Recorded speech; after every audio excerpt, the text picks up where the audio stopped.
Bonjour à tous, je vous invite à vous abonner à cette chaîne, à aimer, à partager, à commenter ces vidéos, c'est très important, c'est une manière de nous soutenir. Merci à vous tous. Allez, on va en parler ce matin de la situation catastrophique en Haïti. Je vous le disais, où les citoyens ont décidé carrément de se rebeller contre les gangs et faire revenir le calme. Ils se sont même associés, pour certains, avec la police en leur livrant des malfrats. Et on parle immédiatement avec Pierre Marissef, directeur de l'Institut pour la justice. Bonjour Pierre Marissef, comment allez-vous ? Bonjour Nicolas Vidal, écoutez, ça va très très bien. Bon, on va parler d'un sujet grave on va en parler parce que vous êtes sur Twitter et vous faites effectivement des explications extrêmement intéressantes sur Twitter sur pas mal de sujets qui touchent à la justice, à la délinquance. Et je voulais vous recevoir là-dessus pour que vous nous disiez ce qui se passe en Haïti en ce moment, parce que ça a l'air assez très très compliqué, voire chaotique, je le disais à l'introduction. Mais rapidement, pour nos auditeurs, Pierre-Marie, l'indépendance d'Haïti de la France, c'est 1804, c'est ça, un point historique pour bien qu'on comprenne le sujet. Oui, c'est ça. Ça s'étend sur plusieurs années même, en fait, pour être honnête. Haïti était la colonie française de Saint-Domingue à l'époque, donc au moment de la Révolution française. Et c'était, alors je dis ça de mémoire, mais il me semble que Haïti était tellement riche et tellement puissante en termes de canne à sucre que c'était 3 fois, au moment de la Révolution française, 3 fois les exportations américaines, donc du pays américain qui était leur grand voisin.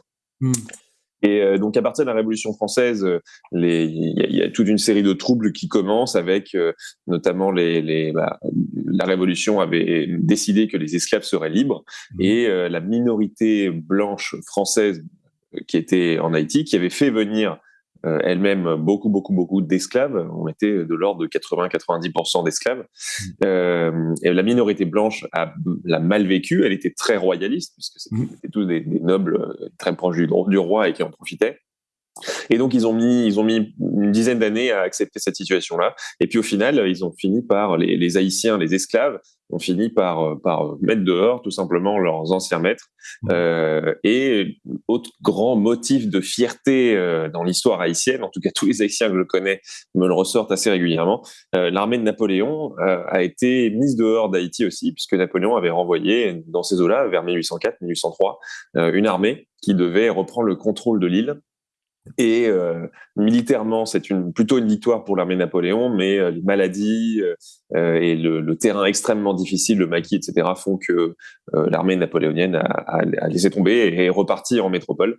Et donc, en 1804, Haïti est lancé et ça devient même, chose intéressante, chose amusante, ça devient même un empire, l'empire haïtien. Et donc on a des empereurs. Alors c'est tout petit, c'est un petit rocher dans les Caraïbes, mais ils avaient pris la France comme exemple et ils en avaient fait un empire. Voilà. C'est passionnant cette histoire de cette indépendance d'Haïti. Maintenant, la question qui me vient, c'est finalement comment expliquer ce chaos politique, démocratique et humain. J'ai envie de dire, c'est une crise humanitaire littéralement qui se passe en Haïti. C'était quoi, Pierre-Marie, le cheminement pour en arriver où on en arrive aujourd'hui ?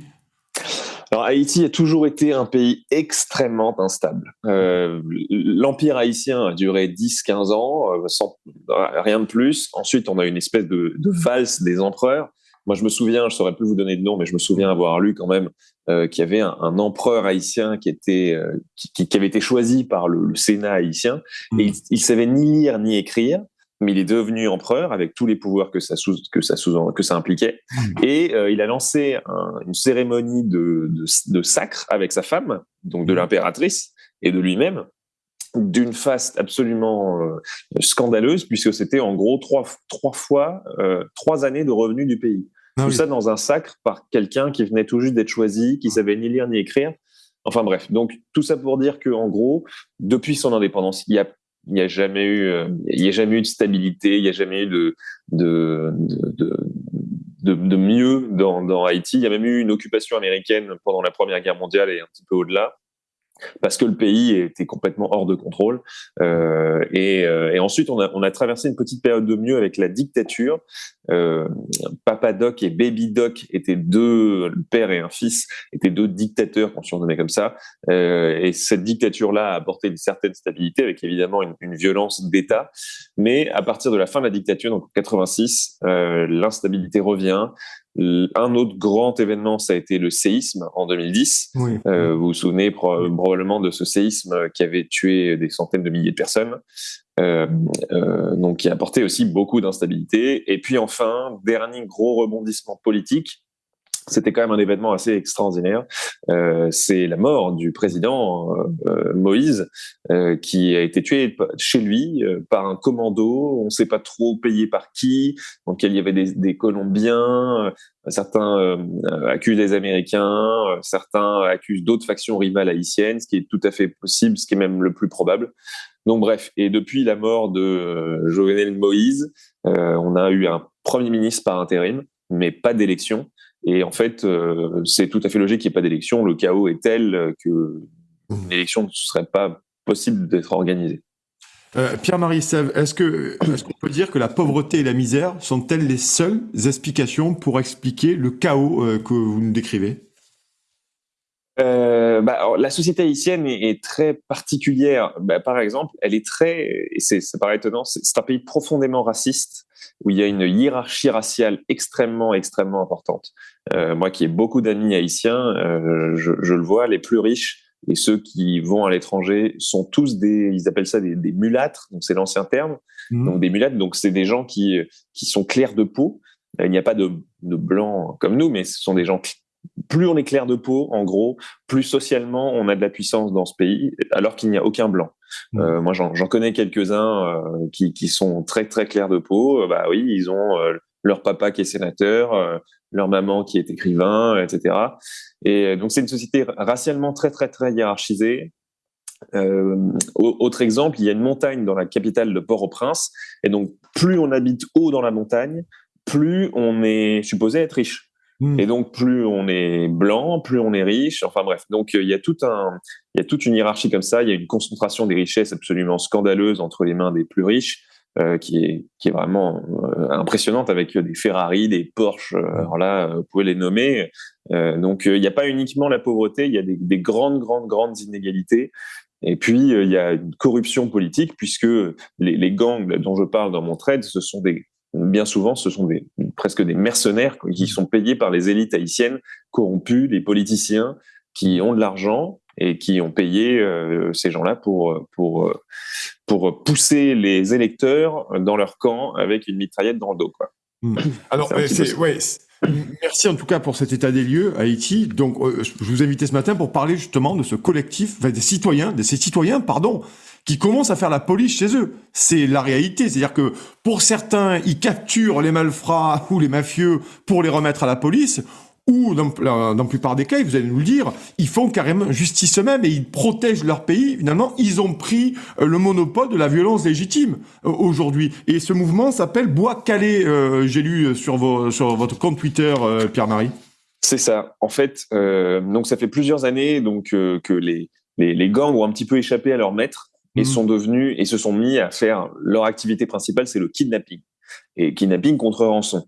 Et ça rend la vie complètement invivable pour les Haïtiens, d'autant que avant c'était les plus riches, mais là les plus riches ont tous fui. Ils sont soit en Floride, à Miami, où il y a énormément d'Haïtiens, soit au Canada, à Montréal, où il y a énormément d'Haïtiens aussi.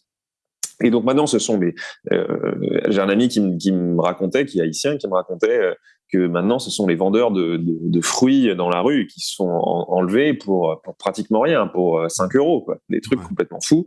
Ils vont se faire couper les doigts. Enfin bref, des violences extrêmes.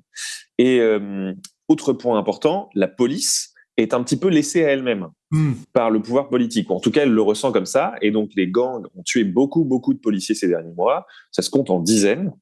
Donc c'est quand même assez énorme. Et bon, la situation semblait empirer et de pire en pire depuis des années, mais on ne voyait pas vraiment de porte de sortie. Et puis le 24 avril dernier, il y a eu un changement. Il y a eu un événement un peu particulier, c'est-à-dire que la police a arrêté un autocar de mafieux, de gangsters, qui allait d'un point A à un point B pour une rencontre avec un autre gang. Et donc ils étaient très très peu armés. La police les arrête. Pour une fois, elle les désarme. Et puis là, il y a une foule, tout simplement. C'était des gens lambda qui étaient au bord de la route, qui demandent à la police de leur remettre les membres du gang. Et donc, la police s'exécute, la police le fait. alors qu'elle sentait bien que c'était pour les tuer. Et là, vous pourriez peut-être voir les vidéos sur Twitter. Enfin, je vous le souhaite pas. C'est absolument immonde. C'est une violence incroyable. Mais la foule a mis à mort directement les 13 membres des gangs et les ont tous tués. En les déshabillant, en les lapidant, en leur donnant des coups de pierre, et c'est pas des petites pierres, pour avoir vu les images. Donc on voit la scène, c'est immonde, c'est du sang partout, et ils les ont mis en feu, tout simplement. Et donc ce mouvement a un petit peu augmenté, donc ça a commencé ce 24 avril-là, mais en fait ça s'est répandu dans tout le pays, et en particulier là où il y a le plus de violence, c'est-à-dire à Port-au-Prince, la capitale, qui concentre vraiment la grande partie des violences et de la criminalité. Et donc, il y a des dizaines maintenant dans le pays. La première chose qu'ils ont faite, c'est donc la foule qui a tué les 13 gangsters a dit à la police, écoutez, ceux-là, ils allaient voir un autre gang à un autre endroit, et on va y aller ensemble dans ce repère et on va tous les tuer. Donc, ce qu'ils ont fait, il y a aussi des images qui traînent, la foule qui sort de leur maison et qui converge vers le lieu de repère du gang. Et donc les choses ont continué, se sont répandues dans le pays. Il y a les Haïtiens de l'étranger, notamment du Canada, il y en a énormément. Les Haïtiens du Canada financent des armes pour les milices locales maintenant, donc ça se fait de plus en plus. Il y a eu toute cette expression, la bois calais, qui en fait, littéralement, bois calais, ça veut plutôt dire bois élagué. Mais bon, c'est un double sens qui peut être affûter vos pieux, en gros. C'est vraiment ça. C'est bois élagué pour élaguer vos bouts de bois et affûter vos pieux. Et en fait, il y a 3 symboles à ce mouvement-là. C'est les pieux, donc les bouts de bois, tout simplement, les machettes, puisqu'il y a énormément de machettes qui circulent, et les bidons d'essence, puisqu'il est de tradition en Haïti de mettre le feu aux gangsters, depuis longtemps, depuis une vingtaine d'années, de mettre le feu aux gangsters pour un petit peu se venger des violences qu'ils ont pu exercer. Et donc le mouvement a explosé. Il y a des dizaines de chansons. Si vous allez sur YouTube, vous cherchez Bois Calais, ce sont maintenant pratiquement que des chansons, des mixtapes de DJ haïtiens. Et il y en a des dizaines et des dizaines. Et donc ça a plutôt bien marché, puisque là, en 3 semaines, en gros, on a 100 morts qui ont été relevés, même si c'est extrêmement difficile dans ce pays d'avoir des statistiques sur la criminalité et la délinquance. Mais en gros, 100 morts qui ont été relevés. Et un journaliste de Radio-Canada racontait qu'il n'y avait eu qu'un seul enlèvement, alors qu'avant, il y en avait 5-6 par jour dans la capitale. Là, il n'y en a eu qu'un seul en 3 semaines. Donc, ils ne peuvent que trouver ça très bien. Et moi, j'ai un ami personnellement qui m'a raconté, qui fait partie plutôt de la haute société haïtienne, mais qui me dit c'est invivable, on n'en peut plus, et qui est très très très content que le petit peuple haïtien décide enfin de prendre les choses en main, quoi. Alors, dernière question très rapide, à moins d'une minute, cher Pierre-Marie. Finalement, est-ce que ça peut être une sortie de crise ? Est-ce que ça peut être une respiration politique après, bien sûr, ce chaos et ces violences, ces ultra-violences pour Haïti ? Alors, ça peut en tout cas être une respiration, oui. Je suis pas sûr que ce soit quelque chose qui soit réellement viable à long terme, mais ça peut être une respiration, ça c'est sûr et certain. Moi, je sais que mon ami en question, qui était un peu ma source pour travailler ce sujet-là, m'a dit c'est la première fois qu'on est optimiste depuis des années, quoi. On n'avait pas une lueur d'espoir depuis des années, on avait l'impression que tout était de pire en pire. Là, pour une fois, on a un petit peu d'optimisme. Mais en revanche, ce qui est sûr et certain, c'est que tout ça peut très bien, très très très vite déraper. Les politiciens peuvent très bien remettre la main dessus, aller dire à des milices d'aller tuer des gens qui sont en fait des adversaires politiques. Tout ça peut arriver. En Haïti, traditionnellement, il y a quand même assez peu de bonnes nouvelles. Donc, il faut toujours être très très très prudent sur ce qui s'y passe. Merci beaucoup Pierre-Marie Sève, vous êtes directeur de l'Institut pour la justice. Merci de nous avoir éclairé là-dessus et j'invite nos auditeurs à aller suivre votre compte Twitter notamment et l'Institut pour la justice. Merci. Merci.